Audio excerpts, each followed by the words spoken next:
Good afternoon, students. This is Abhineet Das from Web of Classes, Commerce Faculty. आप सबका स्वागत है इस दूसरे सेशन में जो बीकॉम एंट्रेंस के लिए है, बिजनेस ऑर्गेनाइजेशन सब्जेक्ट के लिए। और क्यों ना हम लोग एक क्विक रिवीजन कर लें जो हमने लास्ट बिज़नेस ऑर्गेनाइजेशन के क्लास में किया था। और आप जानते हैं कि क्योंकि बीकॉम एंट्रेंस में ऑब्जेक्टिव क्वेश्चंस आएंगे तो आपको वर्ड टू वर्ड पे ज़्यादा ध्यान देना है इंस्टेड ऑफ सब्जेक्टिव डेफिनेशंस पे, राइट। तो आप जानते हैं कि लास्ट टाइम हमने बिज़नेस ऑर्गेनाइजेशन का एक फाउंडेशनल स्टडी किया था। मीनिंग, फीचर्स और डेफिनेशन हम लोगों ने पढ़े थे। और जैसा कि आप देख सकते हैं कि business is an economic activity performed for the purpose of और the sake of earning profit. ठीक है, अर्निंग प्रॉफिट या मैक्सिमाइजिंग प्रॉफिट दोनों ही आपको ध्यान रखना है। अर्निंग, मैक्सिमाइजिंग दोनों ऑब्जेक्टिव होता है एक बिजनेस का, which is an economic activity. और उसके बाद सेकेंड इन्वॉल्वमेंट है production, purchase, sale and exchange of goods and services. ये 4 एक्टिविटीज़ हैं, रिमेंबर इट। ये फंक्शंस हैं जो बिजनेस में इन्वॉल्व होते हैं: production, purchase, sale, exchange and goods of services. ठीक है, and it involves the risk factor. ये भी आप जानते हैं कि it involves the risk factor. Without risk there is no business. No risk no gain, less risk less gain, more risk more gain, right? अलग से मैंने आपको ये भी बताया था कि फंक्शंस में जैसे कि फंक्शंस में हमारे पास में production, purchase and sale of goods and services, ये एक साइकिल है, बिजनेस साइकिल। इसको दूसरे वर्ड्स में आप यहाँ ये भी कह सकते हैं, it involves the functions of production, distribution and consumption. ठीक है, तो बोथ आर ओके। अब डिपेंड करता है कि कौन से आपके क्वेश्चन में क्या चीज़ पूछी गई है, उस हिसाब से you should know the synonyms. आपको पर्यायवाची आने चाहिए एक एक शब्द के क्लोजेस्ट साइनोनिम्स, तो आप जल्दी आइडेंटिफाई कर सकते हैं ऑब्जेक्टिव क्वेश्चंस में कि कौन सा आंसर होना चाहिए। एंड देन उसके बाद हमने पढ़ा था that business is economic and non economic both. और आपको मालूम है नॉन इकोनॉमिक और इकोनॉमिक बिजनेस के लिए मैंने आपको एक चार्ट दिया था समझने के लिए कि आप सही रूप से समझ पाएँ कि किस तरह से बिजनेस इकोनॉमिक और नॉन इकोनॉमिक एक्टिविटी में विभाजन है, दोनों का डिफरेंस किया है। So difference on the basis of activity, purpose, methodology, ownership and control, formations, operating areas, right. उसके बाद हमने पढ़ा इंडस्ट्री और of 2 types, primary and secondary industries. And then the third industry is tertiary industry, which is a service industry and provides various types of services. और I think आपको ये ध्यान देना चाहिए कि tertiary industry में कौन कौन से examples आपसे पूछे जा सकते हैं, you know. So look at this chart, ध्यान से देखिए इसको। And I have almost covered each and every major service sector in this chart.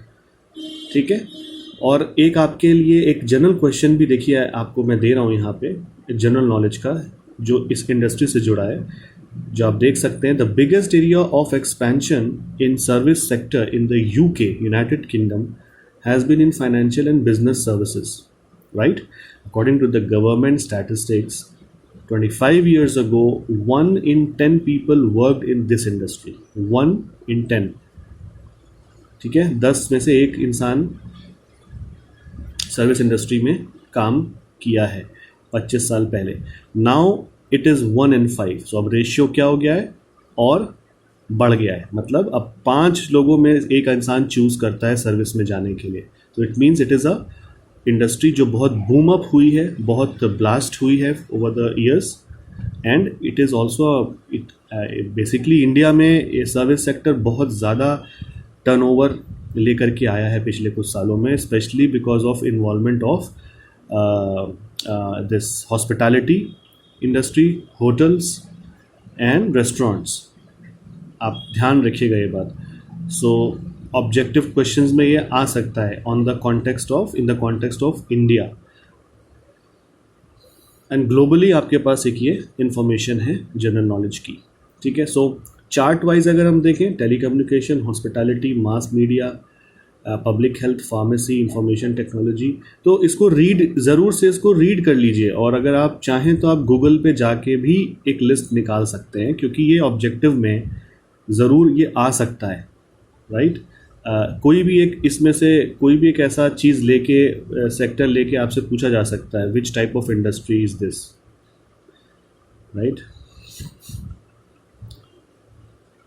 Okay. Now one more thing. अब हम आगे आते हैं. There is one more type of industry, fourth, which is called fourth industry. That is the quaternary industry.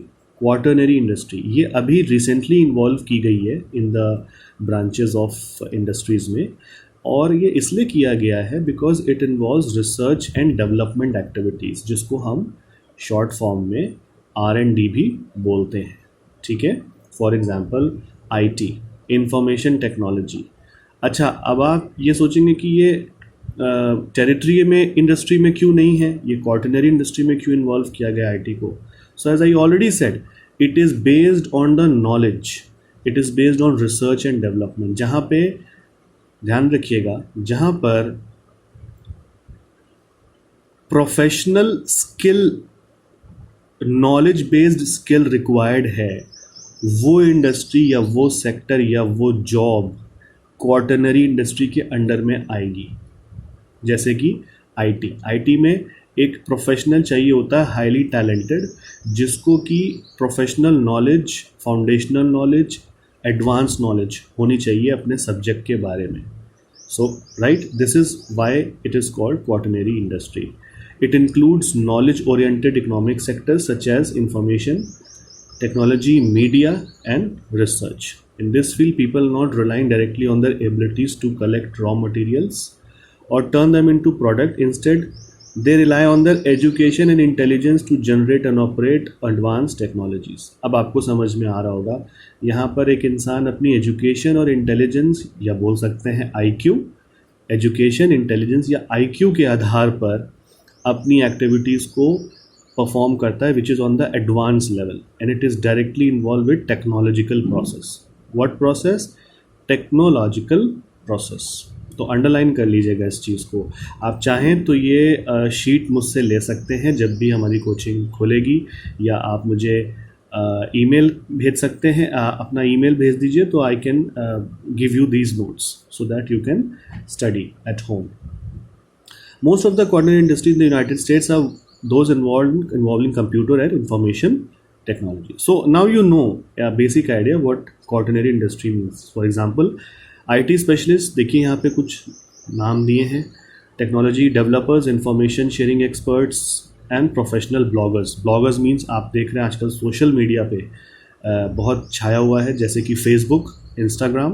तो इसके जो developers हैं पीछे, देखिए ना, देखिए बहुत अच्छा एग्जाम्पल है ये. You can really note it down. Insta, Twitter, Facebook. ध्यान रखिएगा, आ सकता है आपके ऑब्जेक्टिव क्वेश्चंस में. ये जो सोशल मीडिया वेबसाइट्स आजकल चल रही हैं, even WhatsApp, these comes under quaternary industries, जहाँ पे नॉलेज बेस्ड इंफॉर्मेशन रिक्वायर्ड है, based on intelligence, IQ and education. So I hope you got it right. And so now let us come to commerce. Commerce is a very common term. आप सब commerce student जितने हैं सब पढ़ते आ रहे हैं अपने हायर एजुकेशन से, हाई स्कूल से। Commerce is something which involves exchange of goods and services between the producer and the consumer, ठीक है। और इसके बीच में बहुत से इंटरमीडियरीज होते हैं जो कि कॉमर्स फंक्शन के अंदर में आते हैं, राइट। सो बेसिकली पूरा वर्ल्ड कॉमर्स के आधार पर अपनी इकोनॉमी को चलाता है। Commercial activities run the economy, remember this line, commercial activities run the countries economy and it is the king pin that sets the economy revolving. और commerce बहुत wide term है जिसके अंडर में क्या आता है, अंडर में आती है ट्रेड, अंडर में आता है industries, factories, different types of business, different types of quaternary industries, tertiary industries, primary industries, तो ये सारे कॉमर्स के अंडर में आते हैं। Commerce is a very wide subject, it is macro subject, right, it's a macro subject, ध्यान रखिएगा। ये अम्ब्रेला है जिसके अंडर में कई चीज़ें आती हैं। It includes 2 activities basically. What are those? Trade, auxiliaries to trade or aids to trade. So commerce 2 भागों में divided है, trade and auxiliaries to trade. What do you mean by trade? Let us come here. एक simple सा term है, commerce को और micro definition में define किया है and that is known as trade, ठीक है। ये कोई रोहित बड़ी रॉकेट साइंस नहीं है। Let's see, trade is specifically referred to buying and selling of goods, that's all. यहाँ पे एक बड़ा स्पेसिफिक एक्सक्लूसिव फंक्शन है, buying and selling of goods, और एक ये प्रोसेस में इन्वॉल्व होता है। What is the process? That a consumer and a seller come together at the marketplace and they buy and sell goods, which is known as trade activity, right? Commerce में क्या difference था? Commerce, it starts right from the manufacturing of goods, means production से लेके last consumption तक। मैं आपको example देता हूँ। एक फैक्ट्री है, फैक्ट्री में मिस्टर एक्स ने अपनी फैक्ट्री शुरू करी, रॉ मटेरियल्स लेके आए, लोहा और स्टील और तरह तरह की मशीन्स कार बनाने के लिए, और फैक्ट्री में 1 लाख कार का प्रोडक्शन किया, राइट। प्रोडक्शन हुआ, वो प्रोडक्शन होकर जो 1 लाख गाड़ियाँ थी वो यूपी के डिस्ट्रीब्यूटर, जो ऑथराइज्ड डिस्ट्रीब्यूटर हैं मिस्टर एक्स के, उनको सप्लाई किया गया। और मिस्टर एक्स जो डिस्ट्रीब्यूटर है, फिर उन्होंने इलाहाबाद के लोकल डिस्ट्रीब्यूटर या लोकल शोरूम जिसको हम बोलते हैं, वहाँ सप्लाई किया वही चीज़। So producer, distributor of UP and the showroom manager of Allahabad, these 3 are the people in chain of commerce. ये चेन है कॉमर्स की, जहाँ से प्रोडक्शन से लेके शोरूम तक गाड़ी या गुड्स पहुँचाए गए। अब शोरूम में क्या होता है, हम गाड़ी खरीदने जाते हैं, हम कौन है? कस्टमर है। तो यहाँ जो लास्ट पार्टी इन्वॉल्व हो गई वो कौन है? Customer. So let's say mister x producer हुए, यूपी के डिस्ट्रीब्यूटर मिस्टर वाई हुए, मिस्टर सी हुए इलाहाबाद के शोरूम के मैनेजर या ओनर जो सप्लायर हैं मिस्टर सी, और मिस्टर जेड हो गए हम जो कि हैं कस्टमर। तो 4 पार्टीज इन्वॉल्व हुई हैं, और इस पूरी चेन को बोलते हैं कॉमर्स साइकिल, राइट। ट्रेड में क्या हो रहा है? ट्रेड में जब हम सीधे सीधे जाकर शोरूम से गाड़ी ले रहे हैं तो हम क्या कर रहे हैं? बाइंग।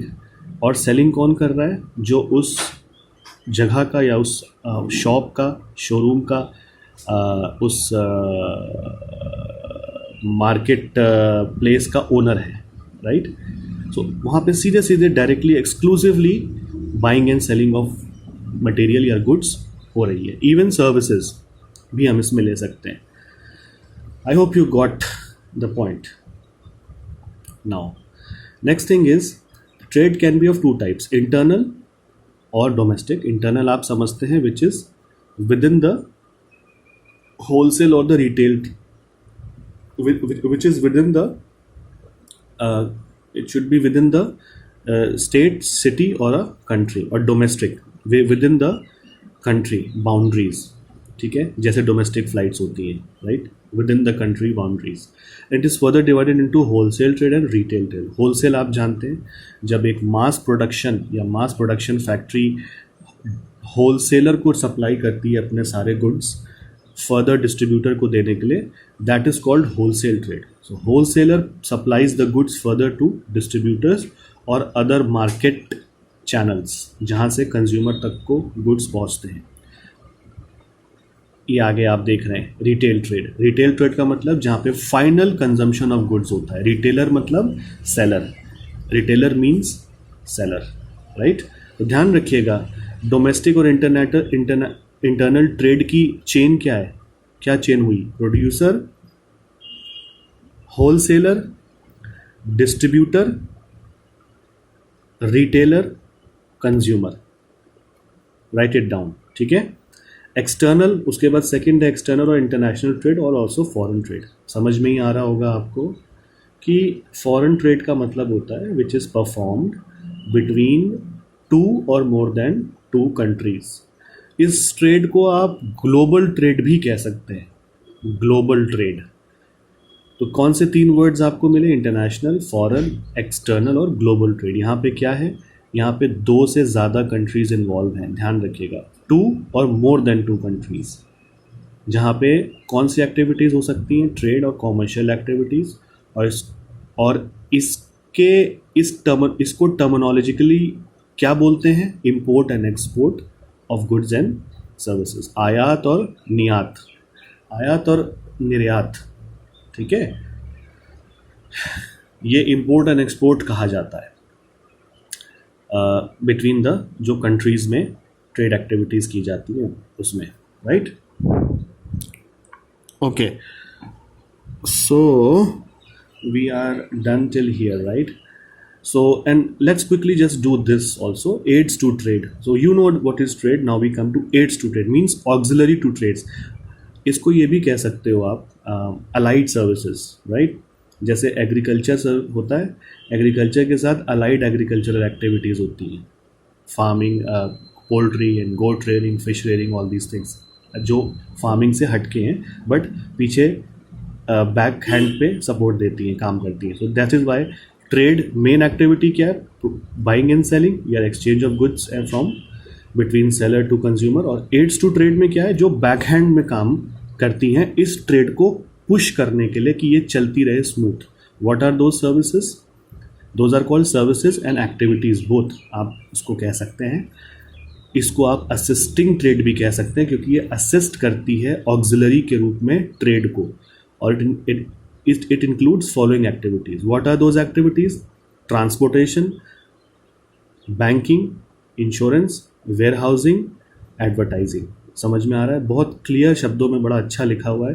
ट्रांसपोर्टेशन, ताकि प्रोडक्शन से लेके फाइनल कंजम्पशन तक ट्रांसपोर्टेशन दिया जा सके हर एक पॉइंट पे, जिससे क्या क्रिएट होती है, ध्यान रखिएगा, इसको नोट कर लीजिए, टाइम यूटिलिटी, प्लेस यूटिलिटी. ये दोनों ट्रांसपोर्टेशन में क्रिएट होती है, time utility and place utility. Banking क्या है, it is a part of which type of industry, primary, secondary, quaternary या टेरिटरी इंडस्ट्री में आता है, right. Banking, it is a service provided to customers. और आप जानते हैं बैंकिंग का मेन सर्विसेज क्या है, loans and advances and receiving deposits. Insurance also is a part of service industry, ये आपको पता है, ठीक है ना. इंश्योरेंस, कौन से insurance, general insurance, motor insurance, fire insurance, theft insurance, marine insurance, ठीक है. So these are the examples of insurance. Warehousing, जहाँ पे प्रोटेक्शन दिया जाता है गुड्स एंड सर्विसेज को, किस रूप में. वेयर हाउसिंग, आप अगर एग्जाम्पल आपसे पूछ लिया जाए तो क्या बोलेंगे, स्टोर हाउसेज होते हैं, याद है आपको. स्टोर हाउसेज में जहाँ पे किसान अपना फसल उगाता है वहाँ पे बड़े बड़े स्टोर हाउसेस दिए जाते हैं जहाँ पे क्रॉप्स को सेफ्टी के साथ रखा जा सकता है, जो प्रोटेक्शन देता है. So that is one thing. Then wholesaler और रिटेलर्स के पास भी क्या होते हैं, वेयर हाउसेज होते हैं, अपने गोडाउन्स होते हैं. तो गोडाउन्स एंड स्टोर हाउसेस, दोनों वर्ड्स ध्यान रखना, godowns and storehouses are examples of warehousing. Why, to provide protection from damage to goods and services. देखिए पूरी डेफिनेशन और एग्जाम्पल दोनों हो गए. एडवर्टीजमेंट हम जानते हैं गुड्स एंड सर्विसेज को प्रमोट करने के लिए, जिसको हम बोलते हैं सेल्स प्रमोशन. सेल्स प्रमोशन करने के लिए एडवर्टीजमेंट का टर्म इस्तेमाल किया जाता है. एडवर्टीजमेंट एक अम्ब्रेला है जिसके अंडर में सेल्स प्रमोशन, मार्केटिंग एक्टिविटीज़ की जाती है. इनफैक्ट एक्चुअली मार्केटिंग यहाँ होना चाहिए. मार्केटिंग के अंडर में एडवर्टीजमेंट आता है. So bigger term is marketing. ध्यान रखना इस बात को. Marketing includes advertising, sales promotion and other promotional activities, जिससे कंज्यूमर को क्यों किया जाता है. ये मीडिया के द्वारा किया जाता है. इसके अलग अलग चैनल्स हैं. Press media, pamphlets, brochures, journals, magazines. ध्यान रहेगा, पैम्फलेट्स, ब्रोशर्स, जर्नल्स, मैगजीन्स के द्वारा किसको पहुंचाई जाती है इन्फॉर्मेशन. मास कंज्यूमर्स को, ढेर सारे कंज्यूमर्स को, ताकि उनको अवेयरनेस किसी एक प्रोडक्ट के बारे में जो लॉन्च किया गया है या जो करंटली मार्केट में है उसकी इन्फॉर्मेशन पूरी तरीके से उनको दी जा सके, ताकि वो अट्रैक्ट हों, उनको मोटिवेट किया जाए गुड्स एंड सर्विसेज को खरीदने के लिए. Right? Okay, so I think this is for now today, and I hope to come back to you very soon with another topic which will be forms of business organization. And for now, this is it. Stay well, stay safe, students, and God bless you all. Thank you.